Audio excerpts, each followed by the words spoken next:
I'll pay $10,000 to anyone who can save this restaurant tonight. 1 hour. That's all you get." Dominic Marsh said it loud enough for the whole kitchen to hear. Loud enough for the line cooks, the sous chef, the pastry team, the dishwashers. Loud enough for the food critic sitting at table 7 with a reservation under a fake name that Dominic's manager had recognized 20 minutes too late. Dominic Marsh, 53, white, owner of Marsh & Crown, the only AAA 5-diamond restaurant in Charlotte, North Carolina. Broad shoulders going soft at the edges, silver hair, swept back like a man who checked mirrors often. He wore his chef's whites even on nights he didn't cook, because Dominic Marsh believed the coat made him look like authority. Tonight it made him look like a man drowning in starched linen. The problem was the kitchen, not the food. The food was never the problem at Marsh & Crown. The problem was Oliver Hess. Oliver Hess, 41, executive chef. The actual reason Michelin inspectors kept come back. He had walked out 40 minutes ago. Not stormed. Walked. Untied his apron, set it on the counter, said nothing, and left through the back door. Because Dominic had stood in front of the entire brigade at 5:30 p.m. and announced that Oliver's tasting menu, the 7-course spring menu Oliver had spent 4 months developing, the one that had been written up in Food and Wine before it even launched, was being replaced, effective immediately, with a simplified 4-course format. Corporate wants accessible, Dominic had said. Corporate wants approachable. Corporate wants people to not feel intimidated. Oliver had looked at him for 3 full seconds, then untied his apron. So now Dominic Marsh stood in the middle of a kitchen, with 12 people who knew exactly what they were doing, but not without their general. A dining room at 80% capacity, and Janelle Pratt from the James Beard Foundation sitting at table 7 with a notebook in her bag. The $10,000 was real. He'd said it and he meant it, and every single person in that kitchen knew it. Nobody moved. The sous chef, a competent man named Doug, who was good at following directions and terrible at inventing them, stared at the pass like it might give him instructions. The pastry chef looked at the floor. A line cook near the grill cleared his throat and found something urgent to do with a side towel. $10,000. In a kitchen. And not one hand went up. That was the moment the back door opened. She wasn't there to cook. She was there to return a Dutch oven she'd borrowed from the prep cook 3 weeks ago. She had it under her arm, a 10-quart Lodge in matte black, and she was wearing a Goodwill fleece over a plain white t-shirt and jeans with a bleach stain on the left knee.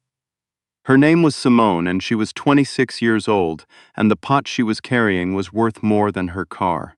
Simone. Last name Beaumont, though nobody in that kitchen knew it yet, and if they had, the evening would have gone very differently very quickly. Set the Dutch oven on the counter near the door. She looked at the pass, looked at Doug's blank expression, looked at the ticket rail, which had started to fill. What happened to Chef Hess? He quit, said the prep cook. Simone looked at the ticket rail again. She tilted her head slightly the way someone does when they hear a sound that doesn't belong. For the first 3 tickets hanging there. Looked at the inventory board on the wall. Looked at the clock. Nobody spoke to her. Nobody asked her anything. She was nobody. She was a 26-year-old in a fleece who'd come to return a borrowed pot on a busy Saturday night. Dominic Marsh saw her from across the kitchen. His eyes moved over the fleece, the bleach-stained jeans, the Dutch oven she'd set on his prep counter without asking. His expression was the specific expression of a man who had spent 30 years deciding which rooms people belonged in based on their clothes. "Hey, you, what are you doing back here?" "Returning a pot." "Well, return it and get out. This is a professional kitchen." He said professional the way people say it when they mean something else. Simone picked up the Dutch oven to move it off his counter, and then she said it. Quiet. Not aggressive. The way someone states a fact they've already confirmed twice. "I can run your kitchen tonight." The room went still, not the dramatic movie still where everyone turns in slow motion. The real kind. The kind where people stop moving because their brain needs a second to process something it wasn't expecting. Dominic looked at her, at the fleece, at the jeans, at the Dutch oven under her arm, and then he laughed.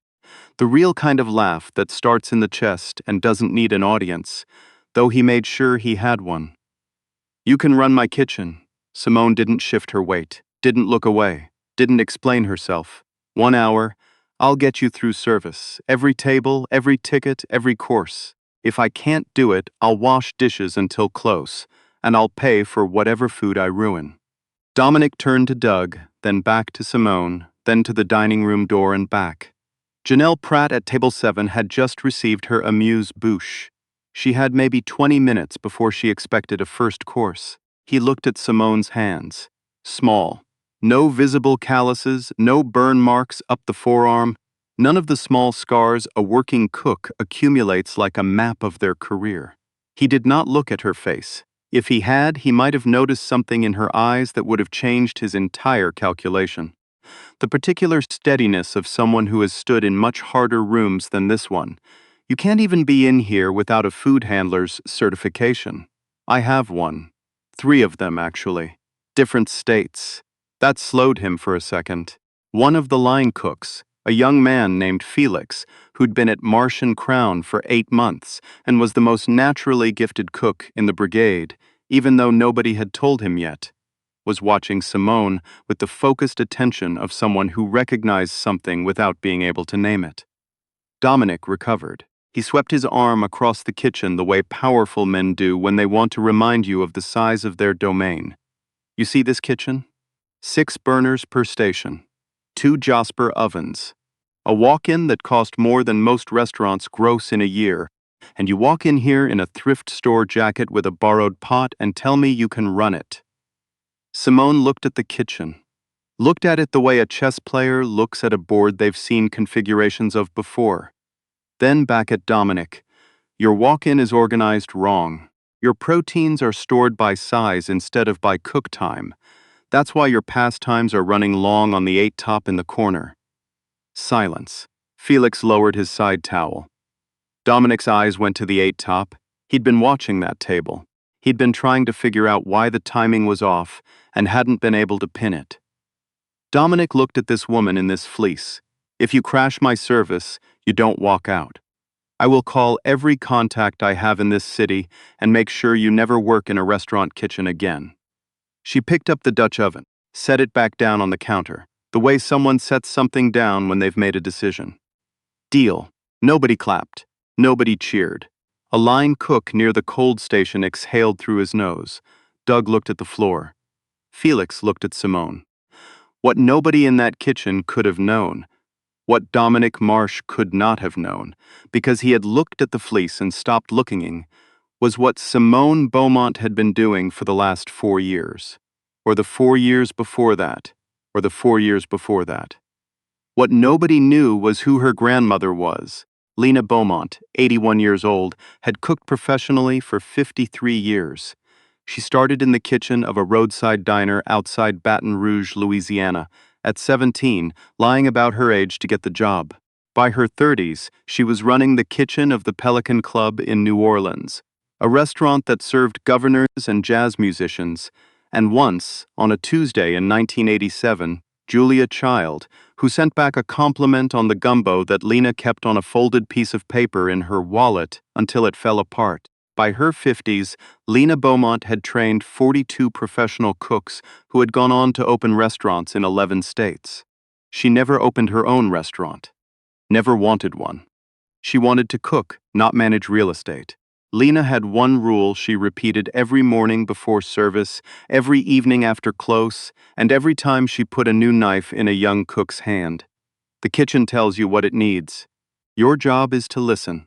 Simone had been listening since she was 4 years old, sitting on an overturned milk crate in her grandmother's kitchen, watching Lena's hands move over a stock pot with the patience of someone who understood that time was an ingredient. By 7, Simone could break down a chicken faster than most adults, not because she was taught technique, because she watched her grandmother's hands until her own hands remembered. By 10, she could taste a sauce in progress and tell you what it was missing. Not just salt, acid, fat, thyme. The specific thing the dish was asking for that it didn't have yet. By 14, she was working weekend prep at the Pelican Club because Lena had called in a favor, and she worked with her head down and her mouth shut and learned more in 2 summers than most culinary students learn in 2 years. She didn't go to culinary school. Lena had opinions about culinary school. You can learn to cook in a classroom, she told Simone, the same way you can learn to swim in a library. Technically accurate, practically useless. Simone spent her 20s moving. Charlotte, then Nashville, then Portland, then back to Charlotte. Stage positions in fine dining kitchens, working for free to learn, then paid positions when they offered, then moving again when she'd learned what a kitchen had to teach. She didn't stay anywhere long enough to build a reputation in one city. She'd built a reputation in 12 kitchens across 4 states, and nobody who knew one chapter knew the rest. The Dutch oven she'd come to return belonged to Felix's prep cook, a woman named Dara, who'd lent it 3 weeks ago when Simone was cooking a pop-up dinner out of a borrowed space in Noda, 32 seats, sold out in 11 minutes. Written up in the Charlotte Observer under the headline, "A Mystery Chef Takes Noda by Storm."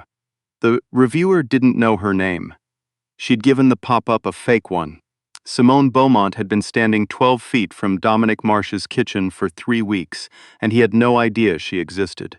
Until now. She stepped behind the pass. The first thing she did was not pick up a pan. She walked the line, slowly, station by station. She lifted lids, checked temperatures with a probe thermometer she pulled from her jeans pocket, looked at the mise en place on each station and what was missing from it, checked the ticket rail, checked the 8 Tops order against what was in the walk-in and what wasn't. 2.5 minutes. Nobody interrupted her. Felix watched her the whole time. Doug watched her the way a man watches something he doesn't understand and isn't sure he should trust. Then Simone came back to the pass and started talking. She didn't raise her voice. She didn't give a speech. She spoke in the specific shorthand of someone who had worked 100 services and understood that a kitchen in motion doesn't have time for sentences longer than 8 words. Felix, grill station. You're running the proteins tonight. Felix straightened. He hadn't been on grill in 2 months. Dominic had kept him on cold.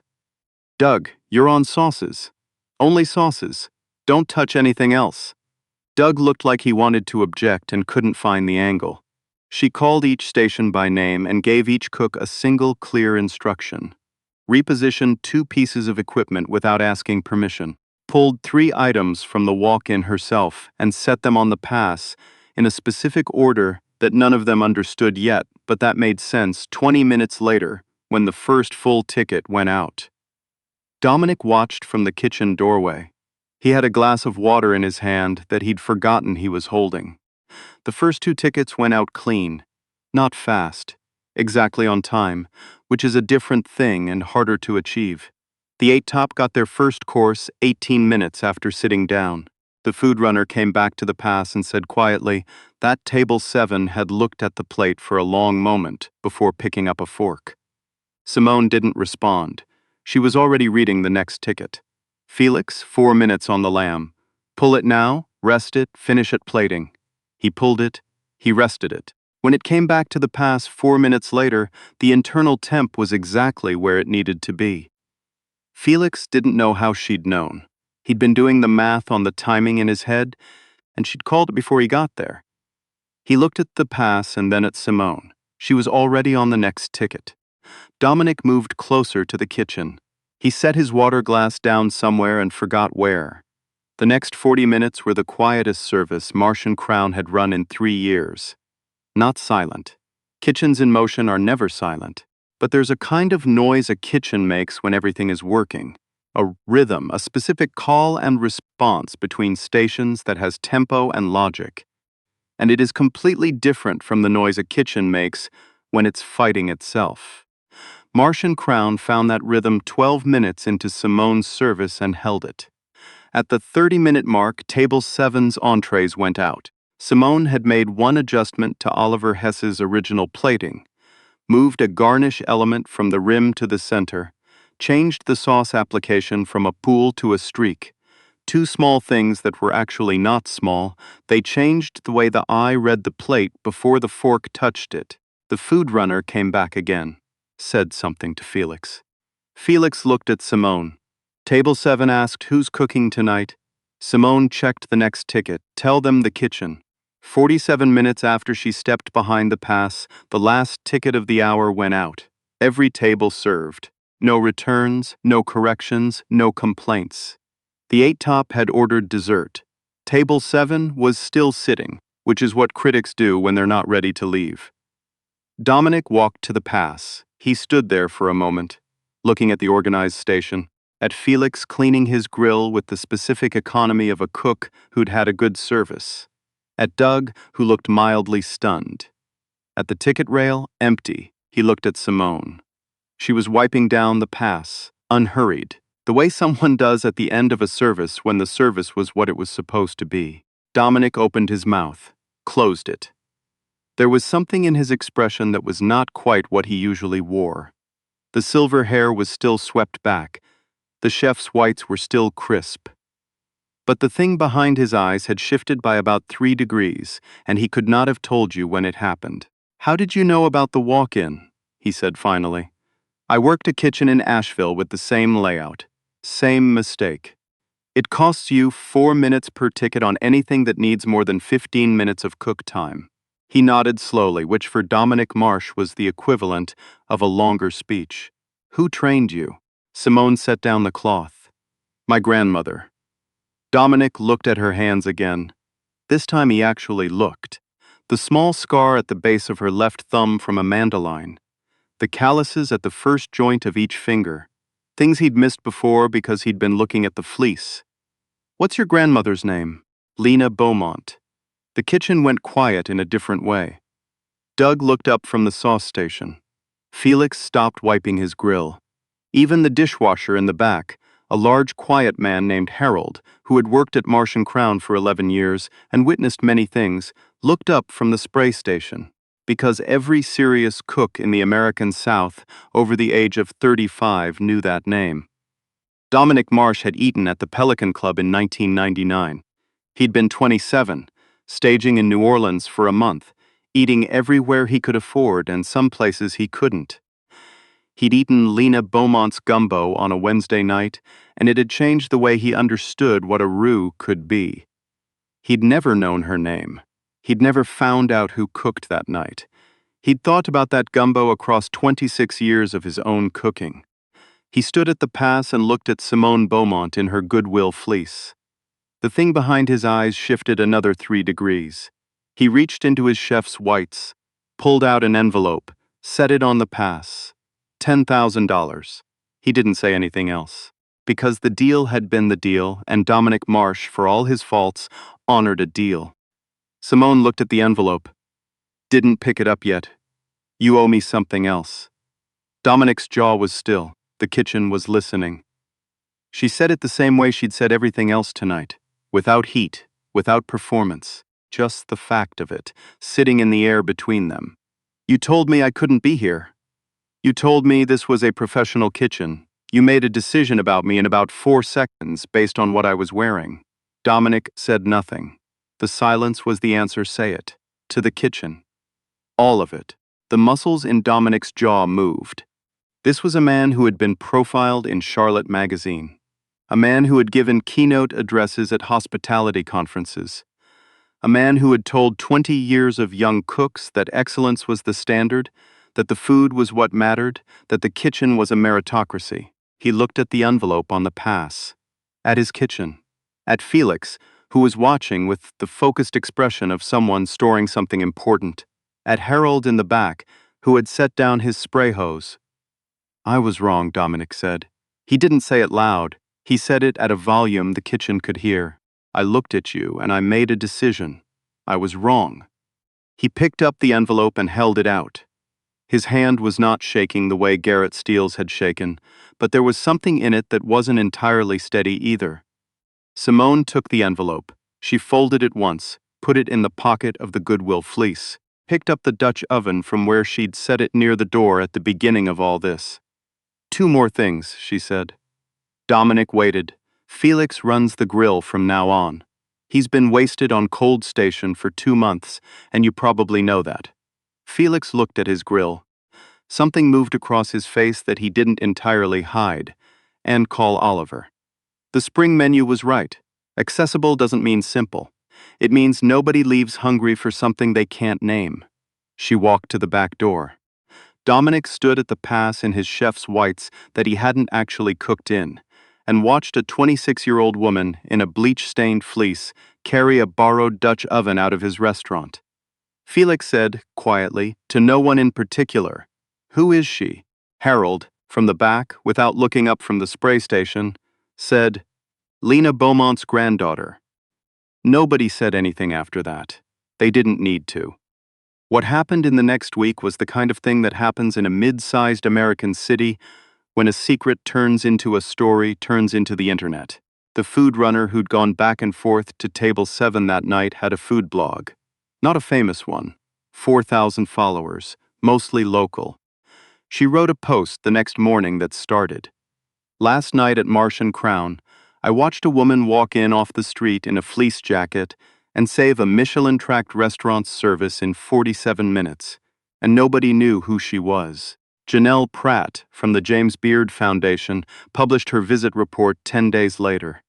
She mentioned the meal and then added a single sentence that she almost cut but didn't. "At some point in the evening, the food changed in a way I cannot technically account for, and I am still thinking about it." That sentence got screenshotted, shared. A Charlotte food journalist picked up the story, then a national food newsletter, then a wire service piece that got picked up in Atlanta and Nashville and Portland, all cities where people recognized pieces of the story, where cooks who'd worked alongside a quiet woman in various kitchens for a week or a month or a season saw the name Simone Beaumont and thought, "Oh, her?" Dominic called Oliver Hess the morning after the service. Oliver came back. The spring menu came back. The 4-course simplified format lasted exactly one night. Felix Carrera, that was his full name. Felix Carrera, 24. Second-generation Colombian-American, the most naturally gifted cook in the Marsh and Crown Brigade, was moved to Grill Station the following Monday. He earned his first local review mention 6 weeks later. The reviewer called his lamb preparation assured and technically authoritative. Felix had learned how to time that lamb by watching Simone Beaumont call it across a pass during a 47-minute service he would not forget for the rest of his career. And Simone? She used the $10,000 to do what she'd been quietly building toward for 2 years, a small space in the Plaza Midwood neighborhood of Charlotte. 30 seats. No fake name this time. The sign above the door said Beaumont's in plain white letters on black. Reservation waitlist opened on a Tuesday morning. It crashed the booking system in 4 hours. The night before opening, Simone sat in the empty dining room with a cup of coffee and called her grandmother. Lena Beaumont answered on the second ring, the way she always had, and Simone told her about the Dutch oven and the fleece and the $10,000 and the pass and the lamb and the 47 minutes. Lena was quiet for a moment. "Did you listen?" she said finally. Simone looked at the kitchen through the service window. At the stations, she'd organized herself by cook time, not by size. At the walk-in, she'd laid out correctly from the first day. "The whole time," Simone said. "Good," said Lena. That's all it ever was. She didn't give Simone advice that night. She didn't need to. The advice had been delivered over 53 years in a kitchen in Baton Rouge and a dining room in New Orleans, and 1,000 Tuesday mornings before service started. The kitchen tells you what it needs. Your job is to listen. Simone opened Beaumont's on a Thursday. Every seat filled. The first ticket went out at 7:14 p.m. Perfect temp. Perfect timing. Every dish exactly what it was supposed to be. The last table left at 10:50. Simone stood at her pass in her kitchen and wiped it down the way she always did, unhurried, certain, her grandmother's hands in her hands. If you've ever been told you don't belong in a room, I want you to think about that Dutch oven. About the fleece. About 47 minutes and $10,000 and a name nobody thought to ask until it was already over. The people in that kitchen looked at Simone Beaumont and saw everything that wasn't her. They missed everything that was. That's the thing about underestimating someone. You don't just miss who they are. You miss what they're about to do. Tell me in the comments, was there a moment someone looked at you and decided you didn't belong? I want to hear it. And if this story stayed with you, share it with someone who needs to remember that the room doesn't get to decide your worth. Subscribe to Dale's Stories because every week I find another one of these. And there are so many more quiet ones out there, waiting for someone to finally hand them the pass.